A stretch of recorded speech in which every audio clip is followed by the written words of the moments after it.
বছরের শুরু শীতের মরশুম, আর তার মধ্যেই প্রিয় ইডেন গার্ডেনে ভারতের ম্যাচ।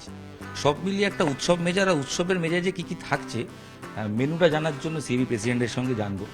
রাজদা, বছরের শুরুতেই একটা উৎসব, এবং এটা ক্রিকেট উৎসব, আর কলকাতা শহরে ক্রিকেট উৎসব মানে সেটা Housefull.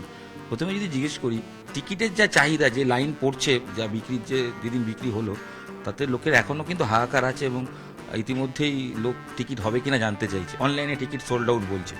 Housefull Eden? Housefull it, কারণ অনলাইনে আমরা গত মঙ্গলবার কিছু টিকিট ছেড়েছিলাম, round about 3000 tickets, just to test the pulse of the spectators of Kolkata. দেখলাম 10-15 minutes it's all sold out.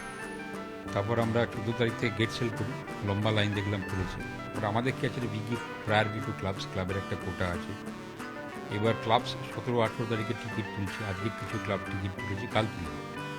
আজকে যেগুলো লেফট ওভার আছে সেগুলো আমাদের অনলাইনে ছেড়ে দিচ্ছি, যেন যারা অনলাইনে টিকিট কিনতে চান তারা সারাক্ষণ চেক করতে হবে অনলাইনে। হ্যাঁ, আজকে রাত্রির পর আপনারা 10টার পর থেকে ডেফিনেটলি আপনারা চেক করতে পারেন, আপনারা পেয়ে যাবেন। কালকেও যারা যারা ক্লাবরা তুলবেন, তারপর যেগুলো লেফট ওভার থাকবে সেগুলো আমরা একদম টোটালি অনলাইন আর অফলাইন ছিল। দীর্ঘদিন পর কাউন্টার সেল হয়েছে ইডেনের টিকিট, কাউন্টার সেল, সেটা খুব একটা রেয়ার ছিল, কারণ টিকিটে এত চাহিদা ছিল। আর সেক্ষেত্রে কি এবার মেম্বারদের একটু কম চাহিদার ফলে এটা হলো? এবং দর্শক আসন 67,000 তো টোটাল টিকিট, মানে 67,000, বাট সিটিং ইজ 65,500, কিছু পুলিশ কাটিংয়ে চলে যায় 1900 টিকিটসের মতো। হ্যাঁ, আমি অ্যাকচুয়ালি যখন আমরা ক্লাবদের রিকুইজিশন পাঠাই, তো আমি এক্সপেক্ট করেছিলাম যে টিকিটের একটা ক্রাশ তো থাকবে, বাট দেখলাম সেই রকম সেই চাহিদা আসেনি ক্লাবের তরফ থেকে। তো সে সময় আমাদের একটু টেনশনে পড়ে গেছিলাম যে ইডেন গার্ডেন যদি ফিল আপ না হয় তাহলে এটা একটা সেটব্যাক আমি মনে করি। কারণ আমরা ওয়ার্ল্ড কাপেও দেখেছি নন ইন্ডিয়া ম্যাচেসে ওখানে 40-45,000, 48,000, ইভেন 55,000 লোক খেলা দেখেছে। বাট যখন আমরা অনলাইন টিকিট বিক্রি করতে গেলাম, তখন দেখলাম একটা টিকিটের চাহিদা আছে। 4 নম্বর গেট ছিল, আমি এত বড় লাইন আমি ওয়ার্ল্ড কাপেও দেখি অনেস্টলি। এবার আমরা এখনও মোহন স্পোর্টিং ক্লাব থেকে যেখানে আমরা টিকিট অফলাইন বিক্রি করি, সেটা 19 তারিখ থেকে শুরু করবো। সেখানেও একটা ডিমান্ড হবে। তো আমার মনে হয় ওভারঅল যা এখন সিচুয়েশন যেটা ফিল করছি, যেটুকু আমরা টিকিট লেফট ওভার থাকবে অফলাইন অনলাইন মিলিয়ে পুরো টিকিটই বিক্রি হবে। এখান থেকে মানুষের মধ্যে চাহিদা তৈরি হচ্ছে। আইপিএল আসছে, তখন কি কাউন্টার সেল সম্ভব? দেখো, আইপিএল ইজ এ ডিফারেন্ট, হ্যাঁ কাউন্টার সেল তো হয়, কেকেআর তো করে, মোহন স্পোর্টিং মাঠ থেকে কেকেআর হয়, অনলাইন হয়, অফলাইনও হয়, অফলাইনও কেকেআর করে। আর দেখো এখন জিনিসটাই হয়ে যাচ্ছে সব অনলাইন। মানুষ তো খাবারও অর্ডার দিয়ে সব অনলাইনেই আনিয়ে নিচ্ছে, জামা কাপড় অনলাইনে আনিয়ে নিচ্ছে। মানে আমার মনে হয় লোকের একটা সময় আসবে হয়তো দোকানে গিয়ে কিছু কেনাকাটি করতেও একটা আলস্যি ভাব এসে যাবে। সেটা টোটাল সিনারিও ইজ চেঞ্জিং, যেটা আমরা এখন দেখতে পাচ্ছি। It's part and parcel of life হয়ে গেছে। ওয়ার্ল্ড কাপ দেখো, KKR IPL is a different format. আমরা 15% টিকিট পাই ফ্রম কেকেআর, যেটা কমপ্লিমেন্টারি পাই, সেটা আমরা আমাদের মেম্বারদের মধ্যে রেস্ট্রিকশনটাকে মেম্বার্স অ্যান্ড ইন্টারন্যাশনাল প্লেয়ার্স। তারপর এটা কেন জানতে চাইলাম, অনেকেরই এটা কনফিউজ হয় যে অনেকেই ভাবে যে সিএবি কেন টিকিট দিচ্ছে না আইপিএল এর সময়, সেটা ক্লিয়ারের জন্য জিজ্ঞেস করা। কারণ আমি জানি না এত বছর 2007 থেকে আজকে 17 বছর আইপিএল হয়ে যাওয়ার পরে লোকের কেন কনফিউশন থাকবে। It's a franchise based. এখানে আমরা জাস্ট ওদেরকে গ্রাউন্ড প্রোভাইড করি, আর টিকিটসের control as per stadium agreement right ওদের কাছেই থাকে। 15% ওরা যারা হোস্ট করে তাদেরকে দেওয়া হয়। So we get 10,300 tickets. আর কিছু কর্পোরেট বক্স আছে, যেটা যারা উইথ আইপিএল যারা কিনে রেখেছেন তারা এনজয় করে। যখন হাউসফুল হচ্ছে, আমি মেনুটা শুরুতে এই কারণে বলছিলাম যে কি কি থাকছে। ঝুলন গোস্বামীর নামে স্ট্যান্ড অলরেডি হয়ে গেছে, যেটা ওপেন হচ্ছে, সেটা তো থাকছে না। কর্নেল ইঞ্জিনিয়ারের নামে স্ট্যান্ড হচ্ছে। দেখো, আমাদের একটা খুব সুন্দর প্রোগ্রাম করছি, সেটা হচ্ছে আমরা 20 তারিখ, এটা একটা ইউনিক প্রোগ্রাম করছি। জেনারেলি আমরা কী হয়, কোনো টিম চ্যাম্পিয়ন হলে আমরা ফেলিসিটেট করি, এইসব এরকম ধরনের একটা করি। বাট আমরা 20 তারিখে যেটা করছি তার নাম দিচ্ছি মিট দ্য চ্যাম্পিয়ন্স।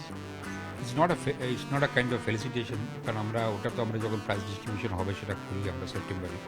এটা হচ্ছে to meet this young cricketers under 15, যে মেয়েরা চ্যাম্পিয়ন হয়েছে, যারা বাংলাকে একটা জায়গায়, Bengal cricket is so proud of them, তাদের সঙ্গে ইন্টারাকশন। যে ইন্টারাকশানে মানে এর আগে 2-3 মাস ধরে যে খেলাধুলার মধ্যে ছিল, ওদের হার্ডশিপ নিজেদেরকে তৈরি করা। আর এটা not only under 15 girls, but also under 19 boys যারা সেকেন্ড এডু চ্যাম্পিয়ন ফাইনাল খেলেছে, also for the senior women's যারা T20 ফাইনাল খেলেছে, ওয়ানডে। তো এটা কীভাবে নিজেদেরকে তৈরি করেছে, কীভাবে ওরা হার্ডশিপ। এখন আমরা জানো যে আমাদের বাড়িঘর তো ছেড়ে প্র্যাকটিস করেছে, আই ডোন্ট বিলিভ যে আন্ডার 15 মেয়েরা এখানে এসে থেকে প্র্যাকটিস করে, তাদের আমরা ফেসিলিটি করে দিয়েছি যারা ক্লাব হাউসে বিসিকেল ব্লকে, সেখানে আমাদের বড় বড় লাঞ্চ রুম যেগুলো হয় আমাদের আইপিএল ইন্টারন্যাশনাল ম্যাচ, সেখানে আমরা ডরমেটরি বানিয়ে দিয়ে দিয়েছি উইথ প্রপার সিকিউরিটি, ফুড আমরা ওদের মনিটর করি। ওরা সারাদিন প্র্যাকটিস করে, একটা 15 দিনের ওরা গ্যাপ প্রোগ্রাম হয়, তারপর আবার ওদেরকে রিলিজ করা হয় বাড়িতে যাওয়ার জন্য। Again they come back with another 15 days program. So এই যে হার্ডশিপ, বাড়ি ছেড়ে ঘর ছেড়ে এরা যে প্র্যাকটিস করছে, করে যে আজকে বাংলাকে চ্যাম্পিয়ন করেছি, এদের যে প্রসেস, সেইটাকে আমরা বেসিক্যালি মেম্বারদের সামনে আমরা ডিসকাস করব। মেম্বার্স দেখে না আর্টস কোয়েশ্চেন স্টুডেন্ট, ওখানে ঝুলন থাকবে, সৌরভ থাকবে, মিতালি রাজ থাকবে, আর ইন্ডিয়া ক্যাপ্টেন সূর্যকুমার, সূর্যকুমারকে আমরা চেষ্টা করছি, এক্সপেক্টেড যে যদিও রাজি থাকানোর একটা ম্যাচ আছে। গৌতম গম্ভীর কোনো আমরা এখনও সেই টোটাল চার্ট বানাইনি, যারা যারা অ্যাভেলেবেল থাকবে আমরা চাইবো সবাই আসবে, প্লাস তাদের পেরেন্টসরাও থাকবে, কারণ পেরেন্টসদের contribution is like director behind the film. So এদের কন্ট্রিবিউশন হিউজ, এদের sacrifice for the kids. So সব মিলিয়ে it's a different kind of programme. আর একটা ঝুলন গোস্বামীর নামে স্ট্যান্ড এবং আরেকজন কর্নারের নামে ঠিক কি প্রোগ্রামটা হবে যদি একটু বলা যায়? দেখো, এটা তো বেশি টাইম আমাদের বিসিসিআই থেকে পাই না আমরা। এটা স্টার্ট হবে আফটার দ্য টস। এখানে জাস্ট ইজ এন অ্যানাউন্সমেন্ট দর্শকদের সামনে। অ্যানাউন্সমেন্টের পর একটা ছোট্ট ওখানে ঝুলনের নামে স্ট্যান্ড, এখন সব লাইটস দিয়ে আমরা করে দিয়েছি, যাতে আগে কি হতো অন্ধকারে দেখা যায়। এটা অলরেডি লাইটস হয়ে এখন সারাক্ষণ তুমি দেখতে পাবে, মানে দিনের বেলা দেখতে পাবে, ভিজিবিলিটি ইজ ভেরি ক্লিয়ার, আর রাত্রিবেলা লাইটস চলবে, visibility will be very very clear. তো ওইটা তখন লাইটগুলো জ্বলবে, তারপর আস্তে আস্তে বাকি যাদের নাম স্ট্যান্ডসগুলো আছে তাদের লাইটসগুলো জ্বলে উঠবে। সুন্দর লাগবে, স্টেডিয়াম খুব সুন্দর লাগবে। ম্যাচ ঘিরে আলাদা কোনো প্ল্যানস আছে? মানে লাইট তো অলরেডি হচ্ছে, কিন্তু কোনো লাইট শো কিংবা আতশবাজি যদি কিছু? না, ফায়ার বক্সের জন্য পারমিশনস একটু পেতে অসুবিধা হয়েছে, বাট আর লেজার শো আমরা করিনি, কারণ লেজার শো অলরেডি আমরা করে দিয়েছি। আমরা প্রথম যারা ইন্টারন্যাশনাল ম্যাচে লেজার শো করছি, সো রিপিট করিনি আমরা। এটাই মেন অ্যাট্রাকশন হচ্ছে নেমিং অফ দ্য স্ট্যান্ড, আর সঙ্গে এই ম্যাচটা, সঙ্গেই ম্যাচটা। অতিথি আসনে কারা থাকছে? সৌরভ থাকছে অবশ্যই, কারণ সাউথ আফ্রিকা থেকে ফিরে এসে থাকছে। আর কেউ থাকছে? মানে সিএবি ইনভাইট করছে কাউকে? না, আমরা সবাইকে ইনভাইট করেছি, আমরা বিভিন্ন স্টেটের প্রেসিডেন্ট সেক্রেটারিদের ইনভাইট করেছি, যারা যারা পারবেন আসতে তারা আসবেন। আমরা বিসিসিআই সেক্রেটারি, প্রেসিডেন্ট, ট্রেজারার সবাইকে ইনভাইট করেছি। আমরা আইসিসি চেয়ারম্যান মিস্টার জয় শাহকে ইনভাইট করেছি। ডিপেন্ড করে তাদের অ্যাভেলেবিলিটি অফ টাইম, যারা যদি ফ্রি থাকেন নিশ্চয়ই আসবে। ম্যাচের শেষে যাতায়াতের ক্ষেত্রে একটা সুবিধা অসুবিধার বিষয় রয়েছে। মেট্রো এক্সট্রা হয়, বাস হয়, এই নিয়ে কি কথা হয়েছে? হ্যাঁ, অ্যাকচুয়ালি লেটার চলে গেছে, যেরকম আমাদের সিস্টেমে ফেরি চলে, বাস চলে, রাত্রির অব্দি মেট্রো চলে। So that arrangements are all there, সব রেডি। সব। তাহলে শেষ প্রশ্ন একটাই, সেটা হচ্ছে যে মানে মেনুটা বললাম, মানে এবার মেনু রেডি, মানে উৎসবের উদযাপন রেডি, শুধু ম্যাচ দেখার অপেক্ষা। আরেকটা কথা, উইকেটস ইজ ভেরি গুড। আমি আজকে উইকেট দেখেছি, হাই স্কোরিং ম্যাচ হলো আমার জানা, যদি ভেরি গুড ম্যাচ। কারণ এখন লোকে T20 ম্যাচে রান দেখতে আসে। তো যেটা আমার কিউরেটারের সঙ্গে কথা হয়েছে, সকালে উইকেটসটা দেখেছি, wickets condition is very good, perfect for batting. তৈরি করতে কি একটু লেট হয়েছে? মানে ডোমেস্টিক সিজন অনেক বেশি চলেছে বলে কম সময় পেয়েছে, ডিউ ফ্যাক্টর আছে, সব মিলিয়ে? না না না, রাত্রিবেলা খেলা হবে, ডিউ ফ্যাক্টর নেই, আমাদের উইকেটস এখন কভার হয়ে গেছে।